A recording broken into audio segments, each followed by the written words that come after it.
মিমির বার্থডের দিন মিমি যেহেতু ইলিশ মাছ খেতে চেয়েছিল, যার জন্য ওর পাপা আর আমি বাজারে গেছিলাম ইলিশ মাছ কিনতে। তো এই ইলিশ মাছটার ওজন ছিল 1 কেজি, আর সেদিন ছিল অরন্ধন পুজো। তো তার জন্য পুরো বাজারে শুধু ইলিশ মাছই পাওয়া যাচ্ছিল। এগুলো সব ওই 800-900 1 কেজি সাইজের ইলিশ। তো আমাদের মাছটা ছিল 1 কেজি ওজনের। তো আমাদের দাম নিয়েছিল 1000 টাকা, মানে 1000 টাকায় কেজি নিয়েছিল। তো দাদা বলছিল 1200 টাকা দিতে হবে। তো আমি যেহেতু বললাম যে দাদা 1000 টাকায় দিয়ে দিন না, তো 1000 টাকাতে দিয়েছে। এবার তোমরাই বলো যে আমরা ঠকে গেছি নাকি ঠিকঠাক হয়েছে। তো ইলিশ মাছটা কিন্তু খেতে বেশ ভালো ছিল, আর একটুও ডিম ছিল না, পেটটা পুরো একদম তেল ছিল, দারুণ খেতে ছিল। সাথে নিয়েছিলাম গলদা চিংড়ি, যেটা নিয়েছিল 400 টাকা কেজি। এখান থেকে কাটিয়ে নেবো, না না ওরকমই করে দিচ্ছে।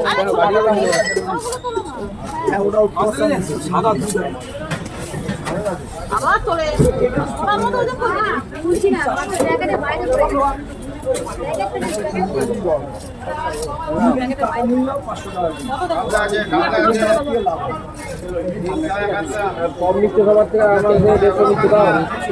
ঠিক নিয়েছি আমি, গিয়ে ভয়েস দিয়ে দেবো।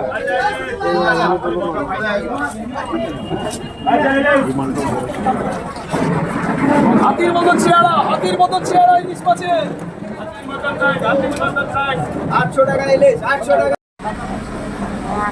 লাফালাফি করছে ব্যাপারটা।